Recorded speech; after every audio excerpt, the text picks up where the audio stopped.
sahbihi ajmain amma ba'd.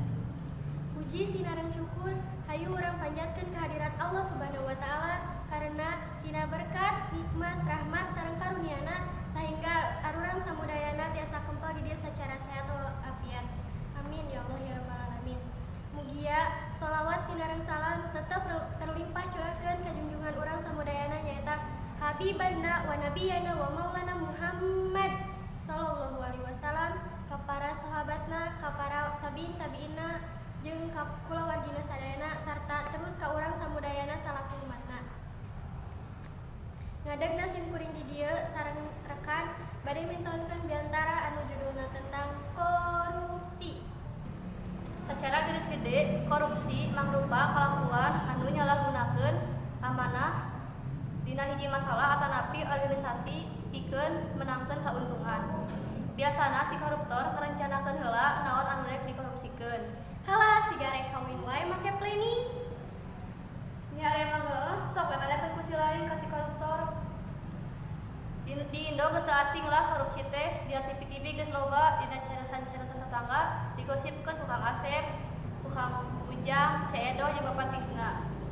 Pokona mah musingkeun lah siga cinta, tapi tibatan digosipkeun jiga rubino sikit mah. Leuwih hade dibasmi tah korupsi teh. Nah aku kudu dibasmi. Emangna si lain daek lamun misalkan negara Indonesia anu endah, nur asri jeung lega dirusak ku koruptor, teu daek kan? Da ayeuna mah korupsi teu mandang umur lur. Tempo we pajabat-pajabat anu gajina geus mulai gede, geus wawaniana nyokot duit anu teu hakna.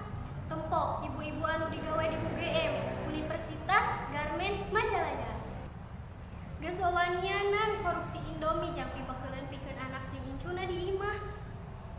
Jeung bapak-bapak anu sok nongki-nongki jajan gorengan di Teu Ceedoh, Darmaji, dahar lima bayar hiji, cik we atuh.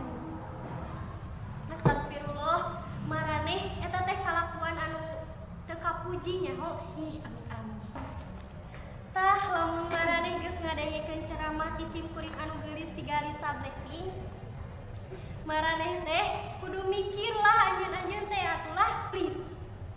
Manya atuh Gusti Allah nyiptakeun otak ngarukur jajan gorengan Darmaji. Kusabab eta daripada korupsi anu geus sabukti kalakuan teu kapuji, mending hayu orang daftar jadi TNI, Tentara Nasional Indonesia. Lainna tukang nembok